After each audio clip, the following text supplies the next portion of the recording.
Ça fait 1 an que je porte le SOG PowerPint. J'aimerais préciser 2 ou 3 choses avant de commencer. Je parle en tant qu'éducateur spécialisé et je m'occupais de personnes dans des appartements supervisés en semi-autonomie. Donc, pour la faire courte, il y avait 6 ou 7 appartements et donc je me baladais, enfin j'allais voir les résidents et puis il y avait toujours un petit truc à faire, une vis à serrer, des piles de télécommande à changer, une ampoule. Enfin voilà, j'étais pas homme d'entretien, mais ça faisait partie de mes fonctions. Et donc, je l'avais acheté en ce sens.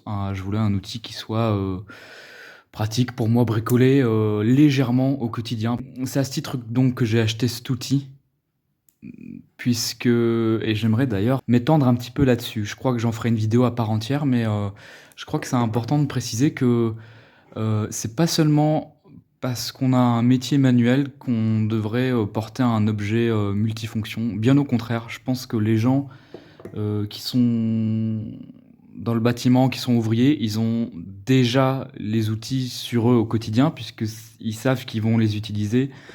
Et donc, je pense que justement, ce serait bien qu'on entende un peu plus des gens qui portent ce genre de pince ou d'outils multifonctions, alors que justement, ils ne sont pas sûrs d'en avoir l'utilité au quotidien. C'est pour moi une façon d'être un peu prévoyant, d'être un petit peu débrouillard, justement quand on ne sait pas ce que la journée nous réserve.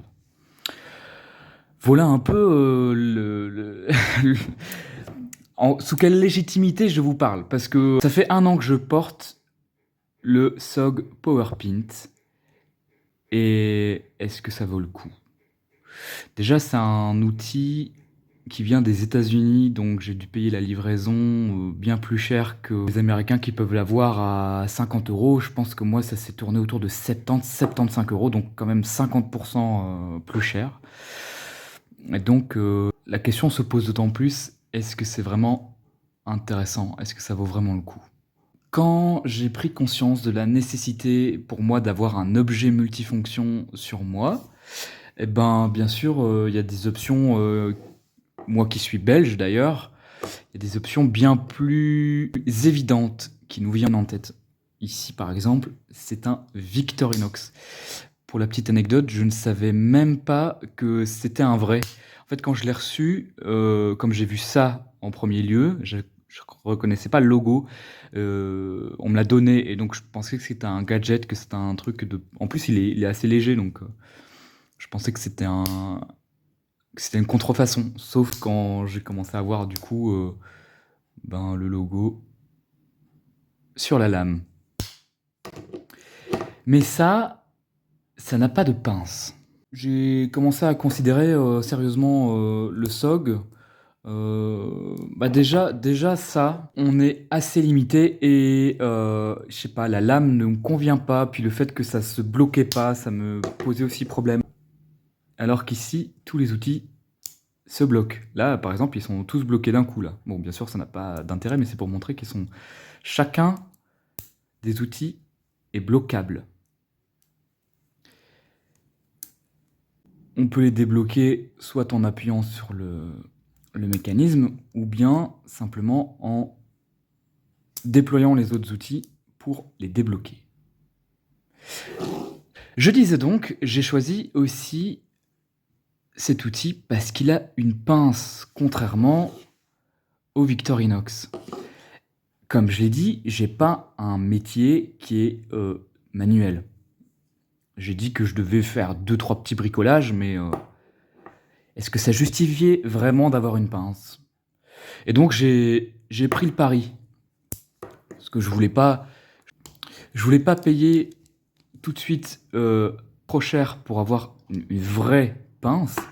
Je m'étais dit, je vais d'abord commencer par un outil milieu de gamme. Donc j'ai acheté ce SOG PowerPint parce qu'il a une pince. Et finalement, ça m'a convaincu. Ça m'a réellement convaincu de l'efficacité d'avoir une pince au quotidien, même quand on, je le répète, ne travaille pas en tant qu'ouvrier ou qu'on n'est pas bricoleur, je veux dire au sens professionnel du terme. Ça nous permet d'avoir une meilleure préhension. Et donc enfin voilà, c'est déjà rien que ça. Rien qu'avoir une meilleure préhension, ça permet de mieux faire, d'être plus à l'aise et de plus efficace dans le travail qu'on est en train de faire. Troisième argument, pourquoi j'ai pris celui-là? Parce qu'il est compact. Quand je dis compact, c'est-à-dire qu'il n'y a pas d'espace en trop, il n'y a pas d'espace de vide. Les outils rentrent parfaitement là où ils sont censés rentrer. Tout est fabriqué en fonction de la pince et c'est étudié pour qu'au millimètre, au demi-millimètre, je dirais même, ça a été extrêmement bien pensé. Et comme je le disais, c'est un outil compact. Alors, je le compare avec un Victorinox, un Laserman Signal. Là, on est sur un classique SD en porte-clés, pour donner une comparaison. Puis, voilà, vraiment, pour que ce soit clair, c'est pratiquement la même taille qu'un Bic. Ce qu'il en fait, une taille parfaite pour être mise dans la 5e poche d'un jeans. C'est littéralement la poche briquet. Littéralement, cette poche, originellement, elle est faite pour mettre un zippo, pour éviter qu'il se renverse et que le liquide se répande dans le jeans. Donc, c'est vraiment une taille idéale. Et puis surtout, coucou toi. Et puis surtout, il est pas intimidant. Et quand on travaille avec des gens, quand on n'est pas dans un contexte de travail manuel, ça peut paraître biscornu ou incongru, ou le terme que vous préférez, et attirer l'attention d'ailleurs de sortir ce genre d'outil quand on n'est pas dans un contexte propice. C'est pas intimidant pour 2 francs. Un couteau suisse, a priori, bon, ça fait peur à personne. Je trouve que là, typiquement, on est dans l'entre-deux, où bah voilà, c'est une taille correcte, mais qui n'est pas non plus intimidante. Et puis surtout, eh bien, il a un clip ceinture. Le truc, c'est qu'en fait, il est extrêmement fluide. Et donc, eh bien, ça arrive qu'il s'ouvre dans la poche. Alors, c'est assez réglé si vous le mettez... Là, je me mets comme un droitier, vous le calez dans la fin de la poche. Là, forcément, ça ne peut pas s'ouvrir. Et puis, forcément, si vous la mettez dans la petite poche briquet, ça s'ouvrira pas. Mais dans des poches plus grandes, ou bien dans des petites pochettes, bah ça va s'ouvrir. Ce qui vient à me faire penser que ce petit anneau pour mettre une lanière est pour moi complètement malvenu. Je ne comprends pas ce que ça fait là. Donc là, admettons une lanière totalement hypothétique. Voilà. Si vous le portez dans votre poche sans utiliser le clip et que ça soit bien calé, ça s'ouvrira. Je ne vois donc pas l'utilité de cet anneau pour lanière. Revoyons maintenant les outils un à un. Pour ce qui est de la pince, pour moi, mon utilité, ce que j'en fais, elle me convient parfaitement. Je l'ai prêtée à une 50aine d'enfants pour couper du fil de fer et elle est encore impeccable. Assez précise, aucun jeu. Pour ce qui est de la lame, elle est ouvrable, difficilement, mais possiblement, à une main. La deuxième aussi d'ailleurs. Toutes les deux bloquantes. Et en Belgique, c'est interdit d'avoir un couteau dans sa poche, peu importe qu'il soit bloquant ou pas, peu importe sa taille, à moins d'avoir une bonne raison. Mais j'estime quand même que on est dans des objets à nouveau très peu intimidants et que je pourrais facilement justifier lors d'un contrôle. C'est un risque que j'accepte donc de prendre. Par rapport aux deux lames, alors la lame droite, je la trouve bien plus fine et fragile, et puis elle bouge.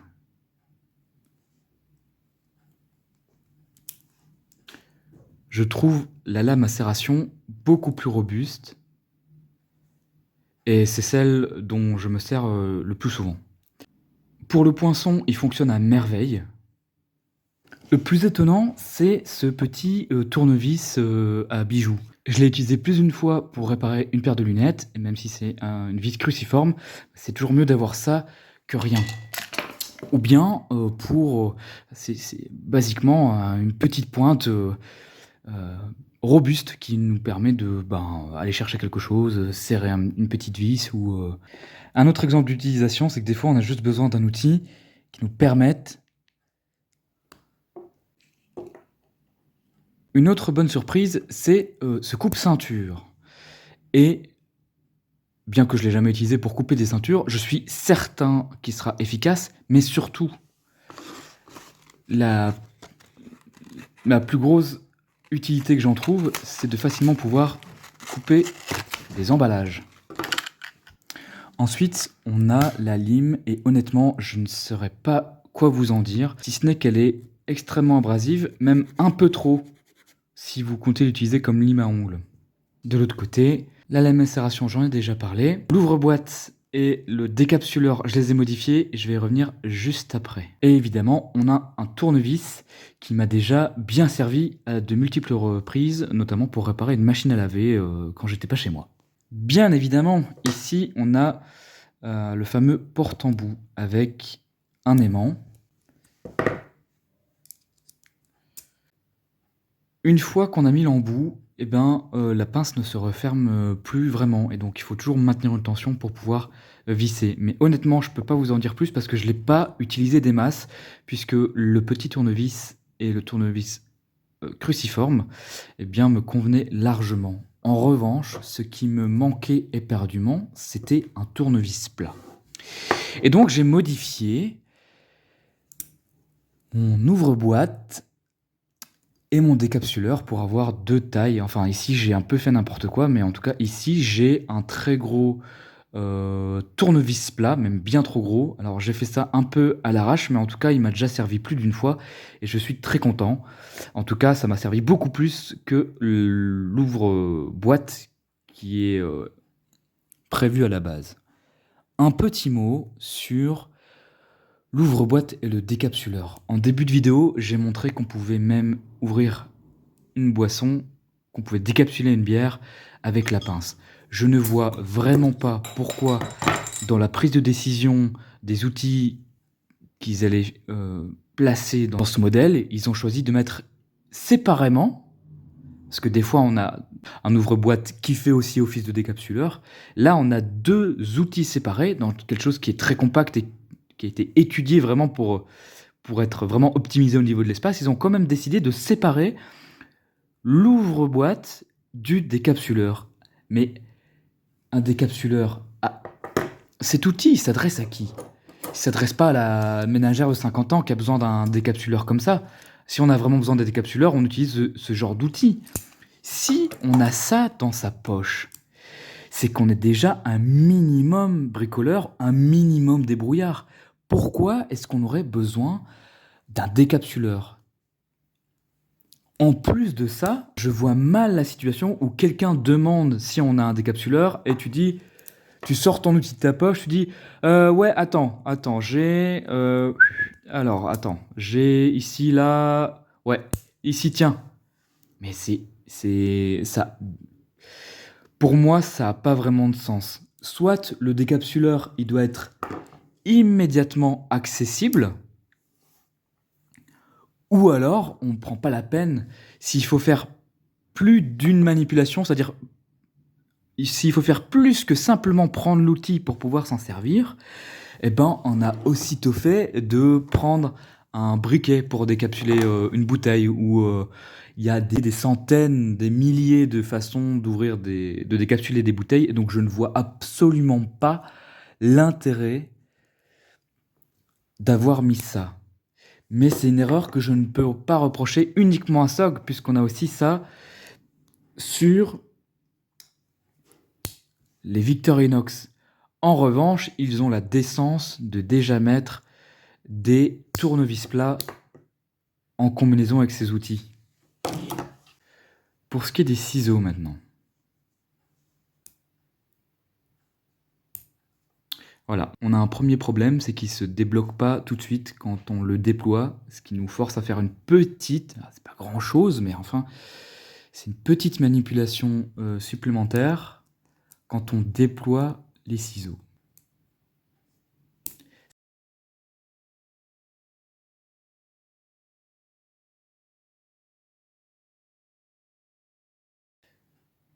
C'est moche, hein. Ah, c'est moche.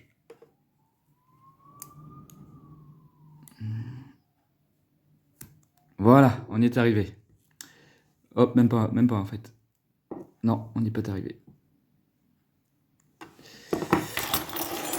Je vais prendre les ciseaux de mon classique SD.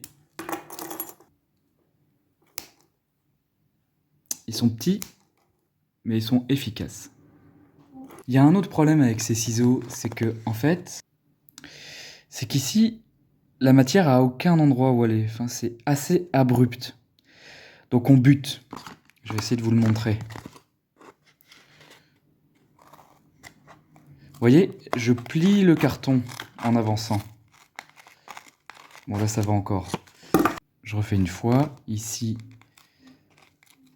voilà, il faut se battre avec la matière qu'on est en train de couper, en fait. Hop. Après, une fois que c'est enclenché, ça va un petit peu mieux, mais c'est pas folichon, vous voyez. C'est une découpe qui est pas très propre. Alors qu'ici, la découpe, elle est beaucoup mieux guidée. On se faufile beaucoup mieux dans la matière. Voilà, c'est fluide. Là, ce qu'on est en train de couper est guidé, puisqu'il bute pas contre ça, il bute contre les lames. Et c'est même encore mieux, parce que non seulement ça le guide, mais en plus, quand on pousse, ça ouvre. Merde, évidemment. J'essaie d'exagérer un peu les mouvements, mais la matière ouvre le ciseau quand on pousse, pour faciliter le prochain coup. Voilà, le carton bute. Là, on voit bien, il n'y a aucune progression. Là, le carton il bute. Voilà. Là, on voit bien que le carton bute. C'est ça le problème. En conclusion, c'est un outil que je ne regrette pas d'avoir acheté. En revanche, je pense qu'il y a de sérieuses améliorations qui auraient pu être apportées, notamment au sujet de l'ouvre-boîte et du décapsuleur, des ciseaux. Mais pour moi, il a l'avantage, contrairement à un Victorinox, d'évidemment avoir une pince, et c'est l'outil qui m'a convaincu de toujours avoir une pince sur moi. Je crois que c'est quelque chose que tout le monde devrait avoir dans sa poche. Ou encore mieux, si tout le monde avait un outil dans sa poche, que ça soit un Laserman, que ça soit un Victorinox, voire même un Opinel, ça nous permettrait d'avoir quasiment tous les outils à portée de main, puisque là où quelqu'un aura un tire-bouchon, moi, j'aurai une pince. Là où quelqu'un aura un sifflet, moi, j'aurai un tournevis pour resserrer leurs lunettes. Et puis d'autres auront une pince à épiler. C'est bien connu, il n'y a pas d'objet multifonction parfait. Il faut toujours faire des concessions, et je pense que l'erreur fondamentale, c'est de vouloir chercher à optimiser parfaitement l'outil qui nous conviendra, alors qu'on devrait plus s'affairer à convaincre un maximum de personnes d'avoir des outils, parce que c'est avec la variété et la diversité qu'on peut répondre à nos besoins de la meilleure manière possible. En revanche, on ne peut pas nier qu'il y a des catégories de pinces multifonctions, là où on a une catégorie plus centrée sur l'extérieur. Là, on va être plutôt dans quelque chose d'urbain, de passe-partout, de discret. En conclusion, je ne regrette pas mon achat, mais je pense qu'il n'est pas suffisant à lui tout seul, et c'est d'ailleurs la raison pour laquelle je porte avec lui un classique SD qui a des meilleurs ciseaux, un cure-dent, une pince à épiler et une bien meilleure lime à ongles. Je vous ai dit que je l'ai porté pendant 1 an. Plus spécifiquement, je l'ai porté pendant 9 mois parce qu'après j'ai changé de boulot. Je suis devenu animateur nature et donc mes besoins ont changé. Et la pince que je porte tous les jours sur moi a donc également changé.